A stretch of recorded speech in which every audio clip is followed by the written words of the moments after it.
Hey friends, welcome to the Entrusted to Lead podcast. I'm your host, Danita Cummins, and on today's episode, I had a great conversation with my new colleague, Major General retired Chad Franks. He was a helicopter pilot and served 31 years in the United States Air Force at all different levels of leadership, retiring as the commander of the 15th Air Force in South Carolina.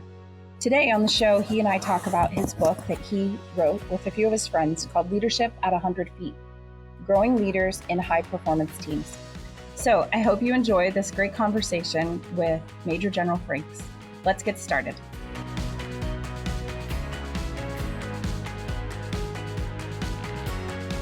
Doing things alone is entirely overrated.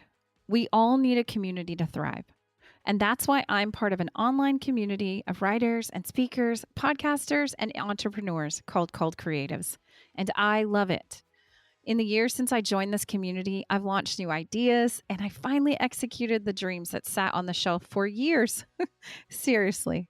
And I was able to do this because of the outstanding group of mentors, exceptional training, and encouraging mastermind groups with my new friends who did and continue to give me invaluable feedback. Oh, and not to mention all the fun, because we have had lots and lots of fun. Have you ever said, I want to write a book? Or do you want to use your voice for the exciting world of podcasting? If so, Called Creatives is your best resource for up-to-the-minute industry training, expert advice, live coaching, and peer support like no other. Best-selling authors and speakers Allie Worthington and Lisa Whittle lead this community with a no-competition mission, and it shows. So join my friends and I in the Called Creative community. Head to my show notes, danitacummins.com/podcast, and click the link to get all the details to join. I promise you won't regret it. I look forward to seeing you in the community and watching you grow.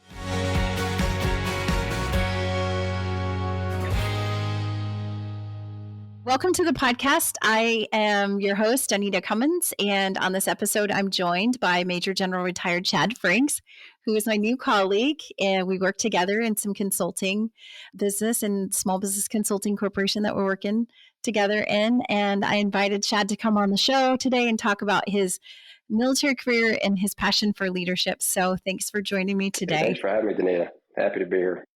Yeah. Thank you. Thank you. Well, we talked a little bit before the show as you and I just got started, and I did get a chance to look at your book that you and your colleagues wrote, Leadership at 100 Feet, which I thought was really good. By the way, I have a kind of a passion for high performing teams as well. So I thought that was a really great topic that you guys decided. Do you want to tell me a little bit about your story? And you can tell us a little bit about your background, and then we can dive into kind of your leadership journey. Yeah, absolutely. So first off, leadership is if you can get, because I wrote that book with 4 other retired 2-star generals, 2 of them being fighter pilots. If you can get them to put a helicopter on the front of their book, now that's leadership. So my journey started a long time ago in Louisiana. That's where I grew up, was raised, joined the military, came in. Initially I was part of that. It was right after Desert Storm. And so I was supposed to go to pilot training, got the old letter in the mail saying, hey, we got too many pilots. You're going to do something else. And this was like a month before I was supposed to go to pilot training. So I was kind of crushed at the time, just married, brand new car. So I still needed a job. So I came in the Air Force, which is probably one of the best decisions I ever made other than marrying my wife. Came in. So I started out in air traffic control, actually. And that was actually a good first job for me because there's not a lot of officers in that career field and you're working a lot with enlisted members. And so I learned early on those foundational learning points of how to lead our airmen, mostly from senior master sergeants and chief master sergeants that took old Lieutenant Franks under their wing. That's right. And taught them the do's and don'ts of leadership. So that was a good first assignment for me. I was fortunate enough later on to get the opportunity to go to pilot training. So I did a few years later. While I was there, I was in a class that we had done away with helicopter training for a while in the Air Force. So then they brought it back. So it had been 3 years since they had a pilot training class that had the opportunity to go helicopters. And so I jumped all over it. What really kind of spoke to me was the hands-on flying all the time. I didn't want to just, go up to 30,000 feet and hit autopilot and cruise along and end up somewhere else. Right. So I did that, and I was lucky enough to have my first assignment in the Air Force Special Operations Command. And I have to say that's probably one of the best assignments that I had while I was in the Air Force. for two reasons. One was the flying. Obviously, we were doing some outstanding flying. And as a young pilot, that was always fun, learning how to fly in challenging conditions in challenging missions. But it was also where I learned a lot about leadership, not just at the tactical level, but also overall at the operational and strategic level. And I had a lot of good mentors. I got to watch a lot of good warriors and how they handled the difference between, getting after the mission and taking care of the people. So that influenced me a lot for the rest of my career, I have to say. But from there, I did that for about 4 years, enjoyed it, and then went off to fly T-37. So we closed the unit at Hurlburt. I was in the last H-60 squadron at Hurlburt. And AFSOC was going through a transition. They kind of wanted to get out of the helicopter business in the soft world, and they were going to strictly be fixed wing, and the CD-22 was coming online. So they were going to be tilt rotor and fixed wing. So the first step in that was to close our unit. And so, they always come in, FPC comes in, and they always give you first choice of assignment. Say, what do you want to go do? Because you're closing, you have priority. And so I want to go be a T-37 instructor. And they're like, well, you're a helicopter guy. You can't. We're not going to let you go. And you're an instructor. We're not going to let one of our instructors go because we don't have enough of them. And my wing commander luckily stepped in and said, hey, this is what he wants to go do. We need some soft representatives. And this was, the Air Force had just decided that because we were doing this 2-track system in pilot training, that helicopter pilots had to pay back bills for instructors. So I was one of the first guys to go back and be a T-37 instructor coming out of helicopters. And of course, everybody was expecting me to, just kind of blow this thing and not be very good. But I absolutely enjoyed it. I love that assignment because you're working with young lieutenants again. They're all full of ernst and ready to go. And it was fun to watch lieutenants that come in that have hardly any flying time and then just watching that light come on and then realize, okay, yeah, now I get it, and moving on. And I was able to influence a lot of the students about helicopter flying and the mission of rescue and special ops because there wasn't a whole lot of representation there. I mean, they were all fixed wing pilots that were instructors. So all they heard about was, flying big, heavy fixed wing aircraft or flying fighters, and that was it. And then so I rolled in and started giving them all the info on what we did in helicopters. And we ended up getting some really good quality students, and it made a big difference. So I really enjoyed that. I went off to school after that. That was a good year off, getting some family time. And then I did my staff tour at the Special Operations Command. I did about 2 years there and then went back to the flying at Kirtland, teaching again at our schoolhouse where we taught all of our Huey pilots and our H-60 pilots, and did that as a director of operations for a couple of years, and then was lucky enough to get the privilege to go command a rescue squadron at Nellis. One of the best assignments I ever had, being a squadron commander. I mean, that's how we go to combat in the Air Force, is at the squadron level. Right. And was privileged enough to take over the 6-6 Rescue Squadron. We went to Iraq twice on deployments. They all did great. And more importantly, we got everybody home without losing anybody, which was really good. From there, I went to school again. Apparently, I needed a lot more schooling than what I thought. But I got to go to the Army War College, which I really enjoyed. Being in SOF, I had a lot of joint time. I was used to working with my Army counterparts. So I really enjoyed it. Yeah. My other Air Force counterparts they may not have enjoyed it quite as much, but I did. Had a good time. And then after that, I went right back to command. I commanded the rescue group at Moody Air Force Base. Did that for 2 years. That was a little bit different from a leadership perspective because, at the group level, you don't deploy. You don't go to combat. You send your squadrons to combat. So you get to stand on the ramp and wave at them when they leave and then shake their hands when they get back. So it wasn't quite as exciting, but it was important.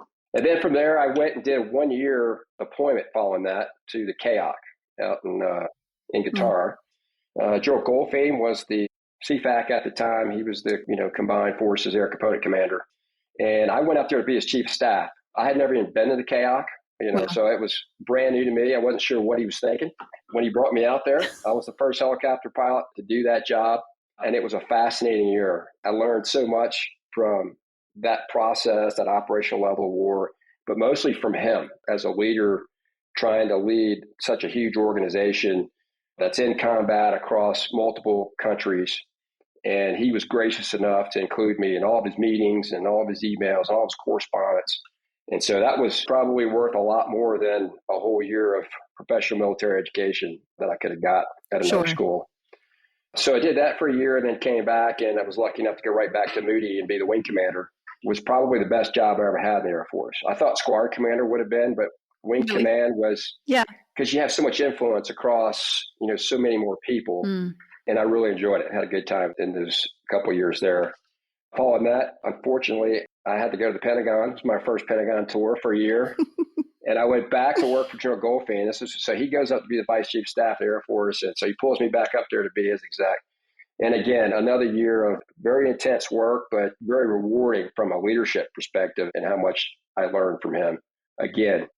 Yeah. So I was fortunate to do that. And then he came up with a bright idea that I needed to expand my horizons a little bit. So he sent me to Space Command. I'm like, sir, I'm a helicopter guy, and you're going to send me to Space Command? And he's like, yeah, you're going to go learn space business. And so he sent me out to Vandenberg, and I was the vice commander of the 14th Air Force.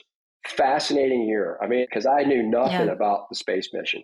And I told him that when I got there, that they were going to have a lot of education to do on me. But I thoroughly enjoyed it. And it really kind of set me up for my next assignment, which was I went to Iraq. I was Deputy Commanding General for OIR, Inherent Resolve. Mm-hmm. And we used a lot of the space mission to get our missions done over there. So That's right. he was forward thinking enough to set me up perfectly for that job. And I talk a little bit about that in the book, because it's about mentoring and grooming or deliberate development of people. And he was an expert at that. So he really set me up. Came back from that, lucky enough to be the 9th Air Force commander at Shaw Air Force Base.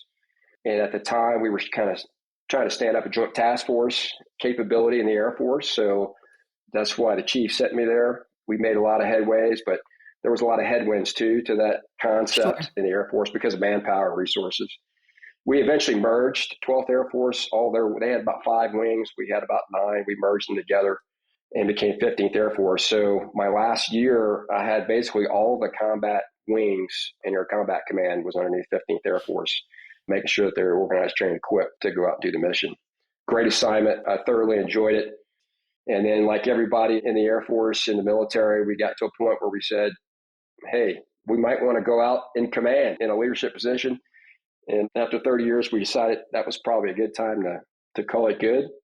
And so we decided to retire. And so here I am out in the Rockies, loving life. Living your dream. That's right. Yeah. Living your best life. That's right. Wow. I just think that's phenomenal. I love that your story, your career, like you said, one deliberate process of mentorship, right? People helping you grow, which is how leadership works. But 2, just the fact that you went to a command, you worked in an environment, and then you left, you went somewhere else, right? And you went somewhere else. And I see that a lot of times, having been in the Air Force, working with the Army as well, my heart, as I think I probably tell people, I probably should have been an Army person by trade, even though I love my Air Force brethren, because my Army, my Army soldiers are, man, until you work with them every day, you just don't really realize it. And then I tell people, we live outside of Fort Bragg, so it's a whole different world when you jump off of the special operations cliff. But I think from a leadership perspective, we all get stuck in ruts.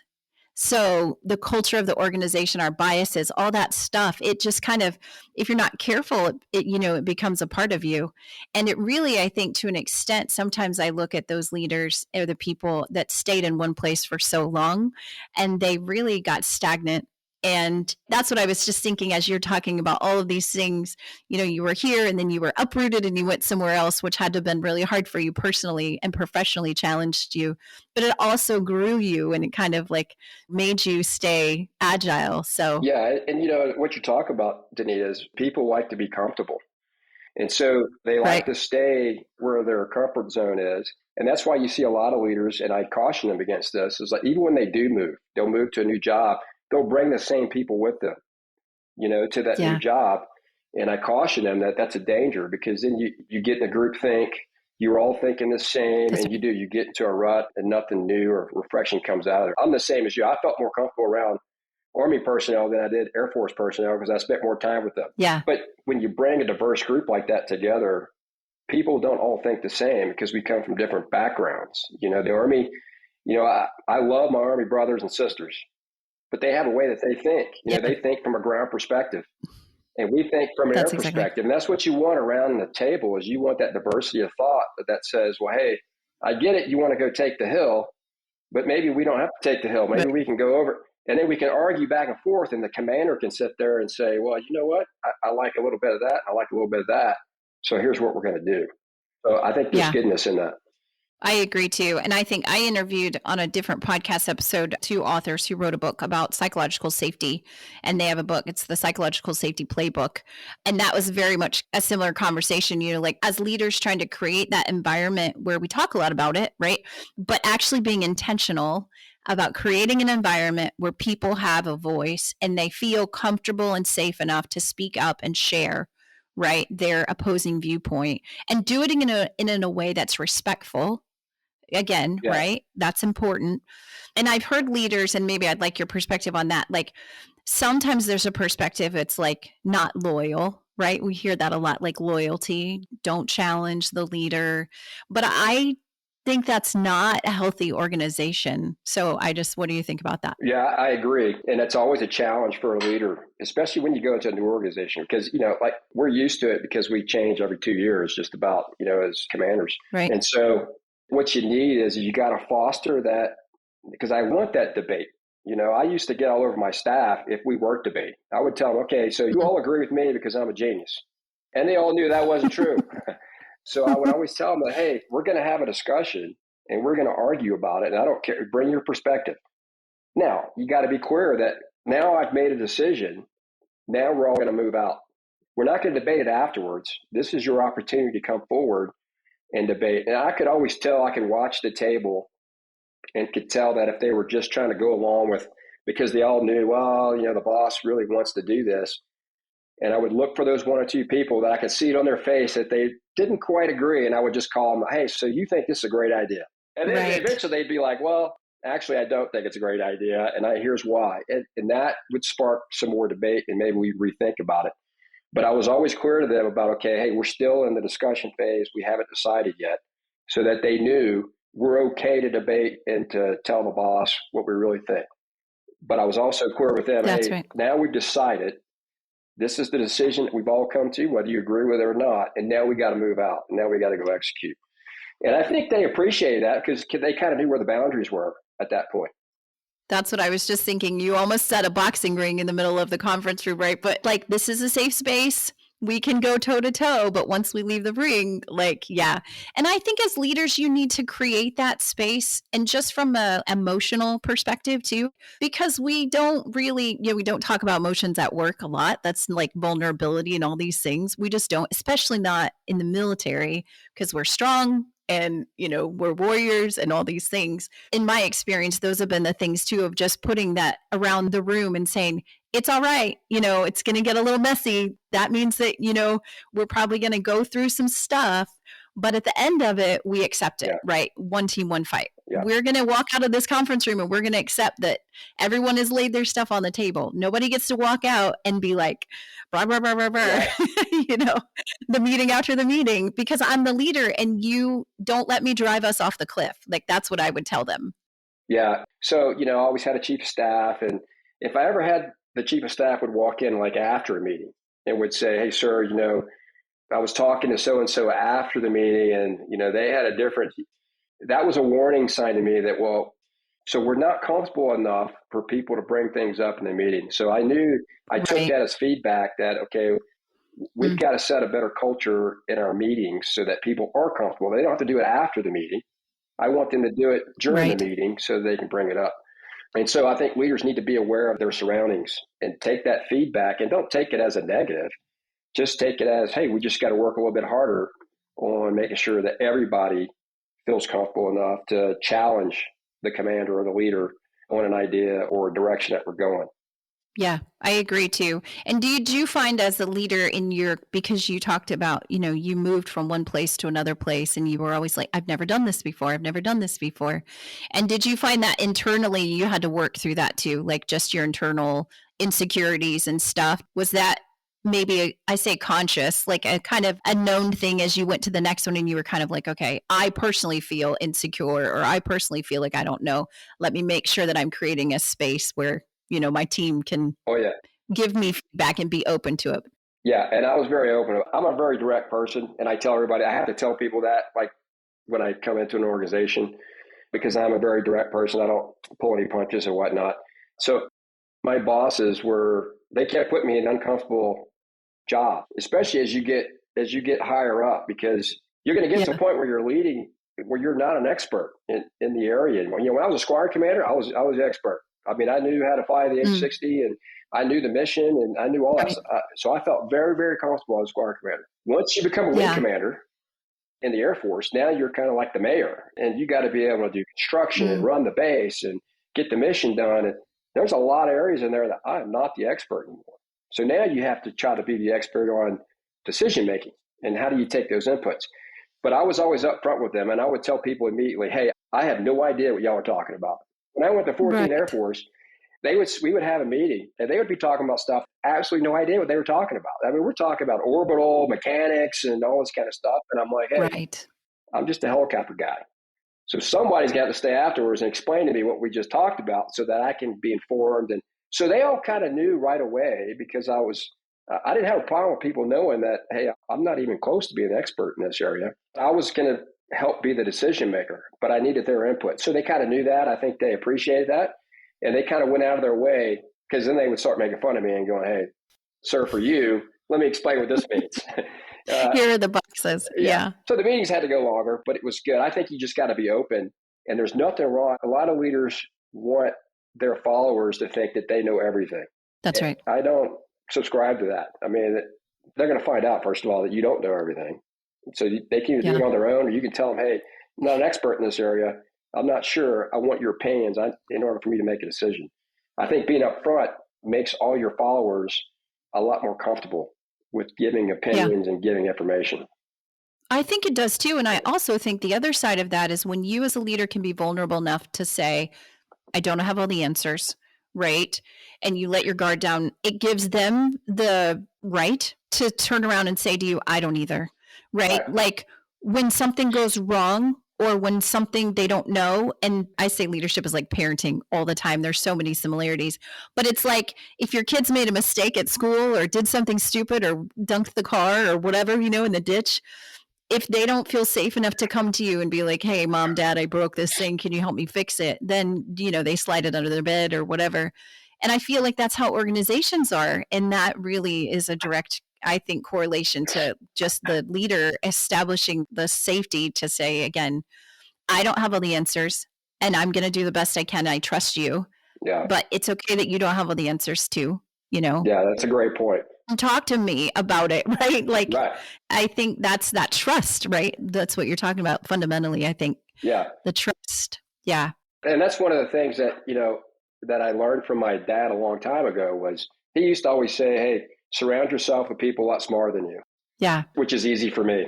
And so I used to tell my staff that. I'm like, "Hey, I'm surrounding myself with all of you who are smarter than me so that we can come to good decisions." And so I think that's a good thing. And you got to have that back and forth. And leaders are not be afraid of that at all.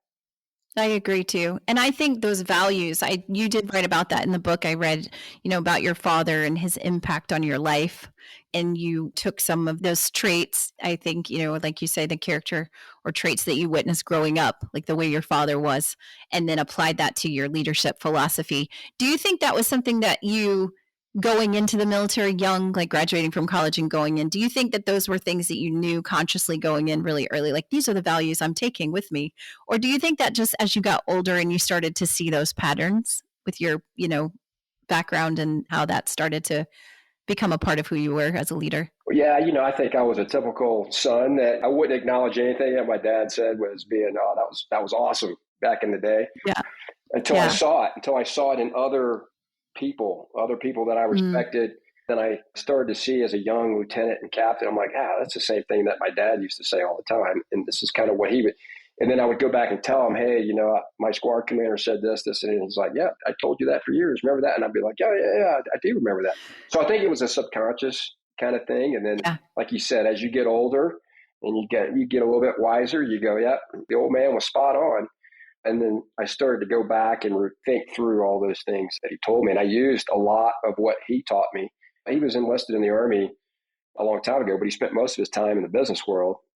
And so I got the opportunity to just watch him, come home and talk about the issues that he was dealing with. And one of the number one things I think that I took away from him, and you see this, I think, a lot in the military from all of our very good leaders, is that it's really about people. We're in the people business more than anything else. And that's what I try to tell all my commanders is that if you don't realize that we're in the people business, then you're never going to get the mission done. Even though the mission always takes priority, because that's what the American people paid us to do, was to go out and win our wars. You got to realize that the way that happens is through the people. And so he was really good about knowing everybody who worked for him. I mean, knowing if their kids were having problems in school, because then he knew that, hey, if so-and-so, well, why was he late to work? Well, he's late to work because his kid's keeping him up till 3 o'clock in the morning. That's right. Because they're having problems. And then he was able to help them with, hey, why don't you take a couple days off? Let's get that sorted out and you come back whole. And so I watched him do that a lot. And I took that with me to the military. And I watched a lot of our good leaders in the military do the same thing. Not just, hey, mission, but we got to know what's happening with our people. What are they dealing with at home? Right. Because they're going to bring that work. We can say all day long that we are very good at compartmentalizing things. Yeah. We're not. We like to say that. It's a good thing to say. But it's going to affect them at work one way or the other. And if we can know what's going on with them, I think that's a good thing. I used to get all over my squadron commanders because in the Air Force, I thought we went through a phase where, a lot of people thought it was not a good thing to get in people's business. Hey, what happens with their family is we take care of them while they're at work. And I used to tell them that's no way. You need to know what's going on. You need to know if they have a mother back home that's dealing with cancer, because that's weighing on their mind. It might be weighing on them financially as well. And so we can either wait until they get into trouble, where they go use a credit card when they're not supposed to because they're trying to send money back, or we get involved ahead of time and go, hey, we can help you. Yeah. And then it makes the whole unit better because now they're present when they're at work and they know that we have their back. Yeah, no, that's really good. I seen that. I mean, we obviously spent 10 years, give or take, in the special operations community. And, that's the thing too, family first and all the things, but still there are degrees of gaps, for lack of a better word, and I get it to an extent. I think I shared with you, when my husband finally came home on his last deployment, I picked him up at the airport and I cried all the way home and he was exhausted. Bless his heart. He had been however many hours across the world, but I just was like, there was so much that our family endured that he couldn't carry to work. I mean, he just couldn't. And I think that even on the special operations side, they do the best they can. And I think I joined the military in 95. And so I came in, 95, and then was in DC on 9/11, deployed in January of 2002, and saw that evolution as a person, right? I watched it, the evolution, and I watched the Air Force specifically, not being in the conventional side at the time. So I hadn't been in the special operations, not have the resources to deal with those very hard things as soldiers, and airmen were coming back from the battlefield, right? And we lost friends through suicide and different things. And that just, then we came to the special operations community. They're obviously much more equipped to handle that. It's a real conversation. They have a lot of tools and resources, but still there are gaps. And I agree. I think that the whole person is important. And one of the things I always disagreed with was when we say, it's personal versus professional. You know what I mean? Right. But I bring all of my personal self to the office every day. Right. Like you said, you're direct. That's who Chad Franks is. He's direct and he's action oriented and he's this. And so that means if my personality rubs you the wrong way, that's all of who I am. So I think organizational leaders need to really, shift that focus from compartmentalization, like you said, because the whole person comes to work every day. Yeah. The good, the bad, and the ugly, Yeah, it's about intrusive leadership. And I think it's important, and not just for military, for combat operations, those kind of, I think it can be applied across the business world as well. I used to try to explain to our airmen, if you looked at when we would go downrange, okay, we'd all been there, we've all deployed. We didn't have nearly the number of issues downrange that we had back home. I'm like, well, why is that? Well, we all sleep together in the same building. We're all together all the time. That's so right. When you get a letter from home that the wife is having problems with, the washing machine's broken, the kids are acting up, yet I know about it because I'm sitting right next to you at 3 meals a day and we work 12 hours a day together. And so you have that built-in intrusive leadership when you're deployed. And then when we come home, we all go our separate ways. As soon as the workday is over with and we leave the gate, we all go our separate ways and we think that intrusive leadership stops. And then that's when we start having problems. So I thought that was a real world. You can look at the data to show that, hey, if Yeah. we remain engaged with our followers and the issues that they have on a regular basis with that intrusive leadership, we'll all be better and we'll have less problems, which means then we can focus on the mission and the task at hand. And so I think that's important. I think intrusive leadership is one of the most important things that leaders need to be aware of and engage in as they lead their organizations. Yeah, I think that's really great. And I remember that being overseas because I was overseas. My first two duty assignments were overseas, and coming to the States, I could see that just in that separation, like you're saying, because, overseas, everybody's straps to the commissary. You're all at the same ball field because there's only one. And then you come back to the States and even that was a big difference in just terms of like isolation. Yeah. And I think that's an important point because we talk now and you've transitioned and you've retired now. And so there is that isolation, I can see the same thing in terms of like veterans when they retire and our military service members when they separate, and then they're kind of an island. You just kind of get left out there on your own. And I can see how that is hard, kind of to stay connected. Yeah, that's really, really good. So we talked about successful or significant, and you challenge leaders to ask whether they are successful or significant. Do you recall like when or why you developed this philosophy and why you focus more on significance than success, where that came from and why that's so important to you? Yeah, I think a couple of things. When I first came in the Air Force, I wanted to fly. That was the reason I joined the Air Force. I want to go be a pilot. That's what I want to do. I want to fly and have fun and fly challenging missions. And I really enjoyed that. And then as I started my Air Force career, I started to realize that, well, there's a lot more to the Air Force and to the military than just flying and doing the mission. It's about leading people. And I saw from my own commanders, my own flight commanders that had influence over me, the significant impact they had on me just in the way that they developed me. And I thought that was pretty important.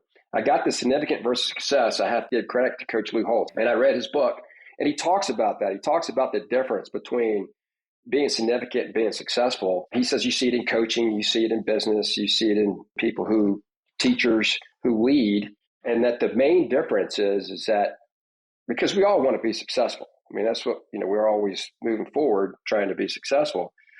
But then what happens when you leave? I've been retired for 2 years. I mean, nobody cares who Major General Chad Franks was. I'm gone. Right. But your significance, if you're significant to the people you led, then you're still impacting people because they're still using the things that you taught them. And so I found that very moving. And so I started using that to talk to all of my commanders about that, about, hey, don't worry, because your success will come. If you're significant to those that you lead, I mean, they'll run through walls for you if you're significant to them. Right. And so don't worry about success. Success will come. Worry about being significant because then once you leave and you're out and you move on to the next job or you retire or whatever, then those people are going to continue to foster your success because you've taught them the right way. And it's not a complicated thing. I talk about in the book, I use an acronym CARE. That's all you got to do is you got to care. You got to communicate. Right. You got to talk to people about what's important to you. What are your values? And people just assume that everybody that you lead knows that. Well, they don't. They just see you, maybe an hour or so a day in a meeting somewhere or on a commander's call or something. But do they really know you? So take the opportunity to go out and talk to them about, hey, this is what's important to me. Hey, these are the things that I failed at when I was coming up. That's right. I had a lot of those stories that I could share with them. And then, you got to be active. That's part of that getting out. You can't just stay in your office, and emails are not, you're not going to be significant to anybody just by sending them an email. You got to get out and you got to go see them where they work because they want to know. They don't care who you are. They want you to care who they are. And that's a big piece of it is get out and get to know all those people that now it gets harder and harder the higher you go up, big your organization is, but you can still do it. You can still get out, engage, and be active. You got to respect everybody. And you got to realize, like we were talking about in that diversity piece, that everybody comes from a different perspective. Whether they came from a household that was wealthy and they got to go to all the good schools, that's one perspective. Some people had to work 3 jobs just to get through college. Some of them came from really hard backgrounds where, hey, the only way I can get out is to join the military because I got to get That's out of right. this situation. They bring a different perspective too to the team. And so you got to respect everybody and where they come from and their opinions on things and realize why they have those opinions. And I think they appreciate that when you're able to listen to them and understand that those kind of things. And then you got to have that energy and show them that because, part of the leader's job is to build other leaders. I used to not like when my commanders would, whine and talk about how much work they had to do. And I'd see their cars out in front of their squadron until like 9 o'clock at night. I'm like, what are you doing? I mean, first off, why are you at your squadron? If you're there that late, you're not doing something right during the day because you're working way too late. You got to show people that it's a good thing. It's a fun thing to want to lead and lead other people. So I just think that I've always thought that if you concentrate and focus on how can I be significant to those that I lead, your success will come, but it'll also carry on after you leave the organization or after you leave the military. And that's what you should be focused on. Yeah, I agree. And I think that it's kind of like different sets of value, like currency almost, right? You've got money as a currency if we look at business, and then you've got like the human, currency of people. And I agree with you too. I thought that while you're speaking, like even organizations, I think can take that from a growth perspective or culture, their organizational culture, and look at success versus significance, because I think the same rule applies. If I'm an organization and if I'm solving the problem that needs to be solved, then invariably success will come, right? That's what we teach solo entrepreneurs. And I coach a lot of small business leaders who are starting businesses. And it's the number one question I always ask them is, what problem are you trying to solve? Because first you need to understand what problem you're trying to solve, and then you bring that value to the marketplace, and invariably success, like people will pay for that, or you will solve someone's problem. But I think organizations can do the same thing too, because if we just chase the bottom dollar, which there's nothing wrong with money, it's not the root of all evil. We have to have it, right? We have to have food, clothing, shelter. But even as an organization, you can look and say, okay, are we solving the problem that we originally thought we were going to solve? And are we significant to our customer base, to our community? Yeah. And if you are, then you will, I think, make a difference. So that could be applied in a lot of different ways. I think you talk a lot about, well, some in the book, not a lot, but there's some other places in there where you talked about knowing the edges of your boundaries. And you put in there a quote that you said, knowing the edges of the boundaries allow you to make risk-based decisions on whether to go beyond those boundaries in a deliberate manner. And so you were talking about discipline, and you said that it goes beyond the flight line. And I just thought when I read that about like organizations, we work with SBCC and we're always talking about innovation, right? And that's like the big topic for today. But do you think that knowing boundaries, how does discipline, I guess, and knowing the boundaries help organizations and teams be more effective? So it's kind of like I'm thinking about a very small team in the special operations community, right, where my husband retired from. And those guys knew every inch they could take, right? They knew where every piece was. And I think about that too, like with a tactical, like helicopter pilot, every inch of that aircraft, where it can land, where it can maneuver, you know what I mean? Mm-hmm. And so how do you take that principle and apply it to like innovation or organizations that are trying to grow? It's hard. A lot of people will push back on me when I talk about discipline. They're like, well, yeah, you're the military. You guys aren't really that innovative because you're a very disciplined organization. And I'm like, I get that. I mean, because they view discipline as, okay, rigid. Sure. You got to be rigid and you don't cross certain boundaries. I look at discipline that there's different types of discipline. When I'm going out to fly, that is not a time to be innovative. I don't want my maintainers out on the flight line that are getting my aircraft ready to start being innovative on the flight line, right? Right. I want them to be very disciplined, follow the checklist, make sure the aircraft is safe, and then we can move on. So I think what you have to do is establish that culture of when you say you're a disciplined organization, it can mean different things depending on what you're doing and what your mission is. Yeah. Staffs are different than tactical level organizations because tactical level organizations have to be a little bit more disciplined because lives are on the line all the time. A staff who has to think, we can still be a disciplined staff. Hey, we still have to get things done in a certain amount of time. Yeah. Right. So I need to lay that out. Everybody's got to know that, hey, here's kind of the battle rhythm of the meetings that we're going to have so that I can prepare. So I can, that's kind of a disciplined approach too. But if you're an organization where you need people to think outside the box all the time, you can be disciplined there too. Yeah. The discipline in this arena is going to be, I want things beyond the boundary. That's our discipline is I don't want you to come in here with the same old answers that we always come up with that we're going to do A, B, and C. I want you to come in now with What if we did D, E, and F? Right. Now we'll have to make a risk-based decision off of that, but that's the discipline I want in an innovative organization. Now I will say, because in the last 20 years that I was on active duty, that was a big buzzword, was innovation. Right. And so I used to tell people that we always have all these spark tanks, we have all these those are great ideas. That's not necessarily innovation. Mm-hmm. That was my opinion. If you're going to have innovation, I think it's got to be huge, bold goals. I mean, big goals. Right.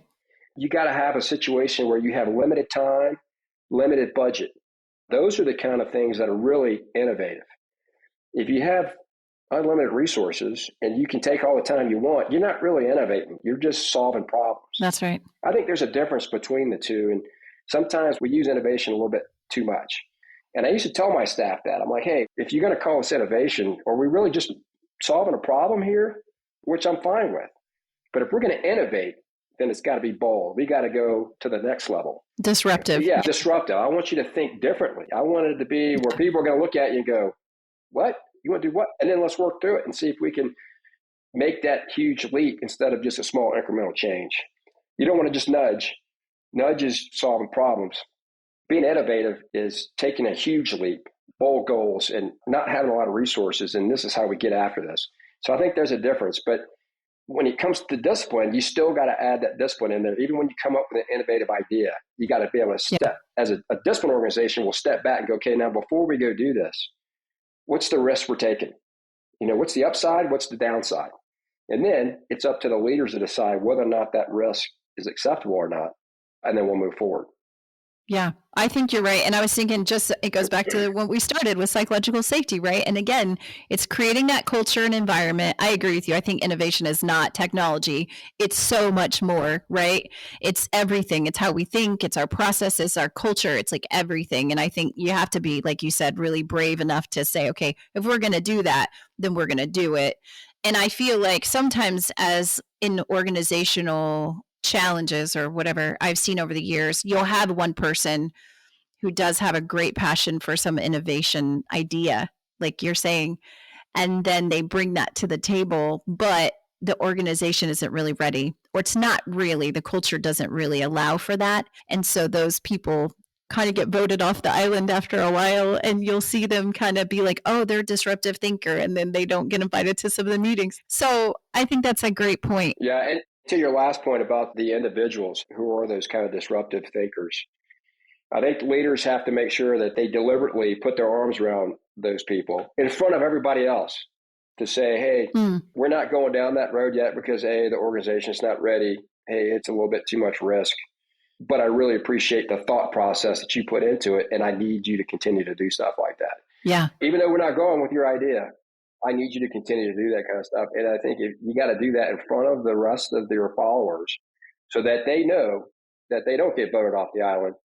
That's the kind of person that the boss wants and the way that they think. Yeah. So you have to be kind of deliberate about it.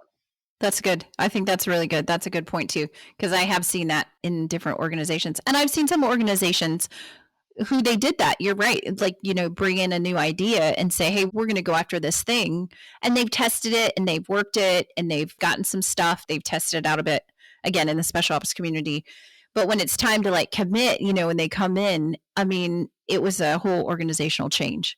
But they were able to explain, and this is what I kind of try to teach the team a little bit when we go up to now you're going to go ask for $350 million or you're going to go ask for this big thing, right? And everybody's going to laugh you out of the room. It's like Shark Tank. You better show up. Yeah. You better have it. And I've seen the smart guys who had it. And it's very impressive, like you're saying. It doesn't happen all the time. Yeah.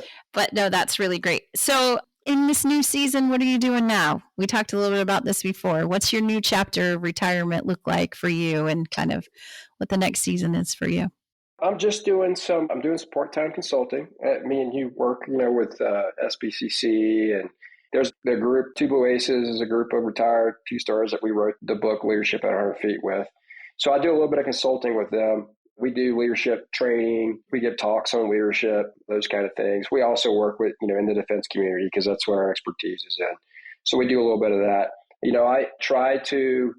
I'm not a full-time worker. I told my wife when I retired, I was not going to be running at 100 miles an hour anymore. I wanted to take the time to connect with family again because we've missed a lot of a lot of things in the past, birthdays, football games, all those guys. Both my sons are grown now, but Yeah. we try to make more time for family stuff than what we had before because we were just running so hard. I think that's what retirement is looking like for us is, a little work here every now and then, but really focus on making connections. We've made all kinds of new friends out here in Colorado Springs because I'd never been stationed here. And that's fun too, meeting people that we probably never would have met or engaged with because, we were always in military circles. But now I'm meeting business leaders and people in the local community and hearing their stories and what they've done through their lifetimes is kind of what we're spending our time on now. And life is good. We don't complain. We're very blessed to be where we are. And I look back at my military career and I absolutely loved it. I'd go back and do it all over again if I could, but it was just time. And everybody gets to that point. I used to tell when people used to come in my office and, hey, sir, I'm thinking about retiring. I'm like, I don't know why you're saying it like it's a bad thing. It's not a bad thing. You've done your time and we appreciate your service. And now it's time to go after and do what you want to do and what makes you happy. So we're having a great time. That's good. I think it's almost a mindset of failure in a certain respect. I'm going through that transition right now with some things, and I just had that conversation with my husband.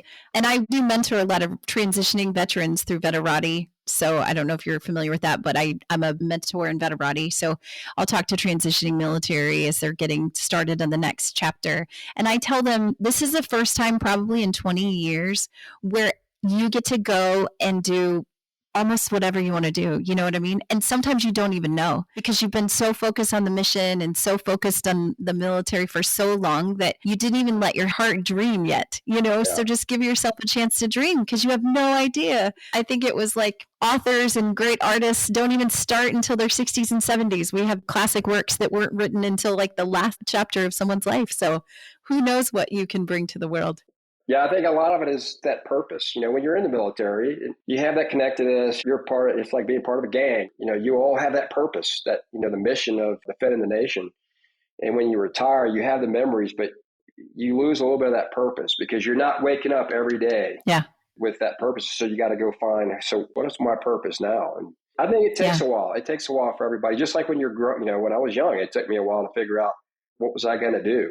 I flailed for a couple of years of trying to figure out until I figured out I want to go in the military. And so I think our vets just got to take the time. And you know how we are. We're all type A personalities and we want to know immediately, hey, what are we going to do? And they've got to be patient. And that's what we don't have a lot of. But they have to be patient in retirement to figure out what's my purpose now as I go forward. Is it working with vets? Is it helping them transition? Is it working with different volunteer organizations? Is it a different job doing something completely different? Or is it just hey, it's a job, but it's just not as quite as high paced as it was when it was on active duty. So hopefully they all find their way, and we all need to stay connected. It's always good to be able to reach out to some of my counterparts that I served with, and it's always great to connect with them. And you pick up instantly, with them as soon as you start talking to them. And so we got to keep that community going, even in retirement. Yeah, I think that's true. And I just think about that theme as you talk today, like being an inclusive leader, right? Being there, really learning about your people, right? Being concerned with the significance of it and just seeing the person for who they are and creating a relationship with them and really caring about the person. That translates across all those things because I'm sure now in this season of your life, you look back and the relationships and the people that you met, those were those people, right? So now in this chapter, you reach out to them and send a text or, hey, I'm having I think I'm doing whatever, then that's a long-term kind of thing. Yeah, it is. Yeah, it's all connected. So, well, that was really great. So do you think you'll write another book one day, or is that your I don't know. book writing? I've got a couple ideas. I'm going to write a book just for my kids. So it's going to be 2 copies. Nice. Just for my sons to kind of capture all of the things that I've always kind of talked to them about so that they can have it long after I'm gone. Yeah. And then, I don't know. We're getting an RV soon. So the other thing I'm thinking about is we spent a long time in the military, serving the nation. Now I want to go out and I kind of want to see, was it worth it? Was the American people that we're defending, is it worth it? We got a lot of problems across the nation these days. We see it every day on the news and whatnot. Yeah. But I'm not sure that tells the whole story. No. And so I'm looking forward to just getting out and visiting towns and different groups and whatnot and seeing what real true Americans think of the nation right now and the state that we're in. And we'll see what I find out. I think that's so good. My husband and I, he ran for the local school board last fall, and we serve in our community. We have a pregnancy resource center, so we serve in the community. And I think you will find, maybe not. I mean, I would love to hear your feedback. You can come back and tell us about your adventures, or create a TikTok channel. I mean, that's a thing now. You could go viral on TikTok, which is super scary for someone who's over 40. But anyway, yeah, I think that people genuinely do care. That's my message. I think that genuinely people do care about you, about your neighbor. They do care, right? And people do want you to be the best version of you, no matter what that is. And they do genuinely want to help other people. So I think there's a lot more community there than maybe we hear on the media. So Yeah, I think you're right. Yeah.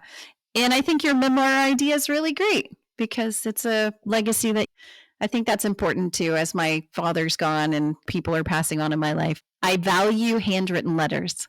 Yes. I have them on my desk up here that you can't see, but I have handwritten letters from when I was in the military. My dad would send me letters and my grandma would send me letters, and I value their handwriting. So I think that's a great thing for you to leave and give it to your kids. So, well, thank you for coming on the show. I will post a link to your amazing book in the show notes so people can check it out if they want to.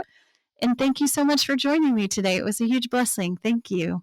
Hey, thanks, Tania. I really enjoyed it. Yeah. Okay. Well, keep us informed on your RV adventures. Okay. We'll follow you on TikTok or something. Will do. Thanks. Thanks, sir. Have a great weekend. All right. You too. Bye. Thanks for listening to the Entrusted to Lead podcast. This podcast was brought to you by our amazing producers at Wildfire Creative Company.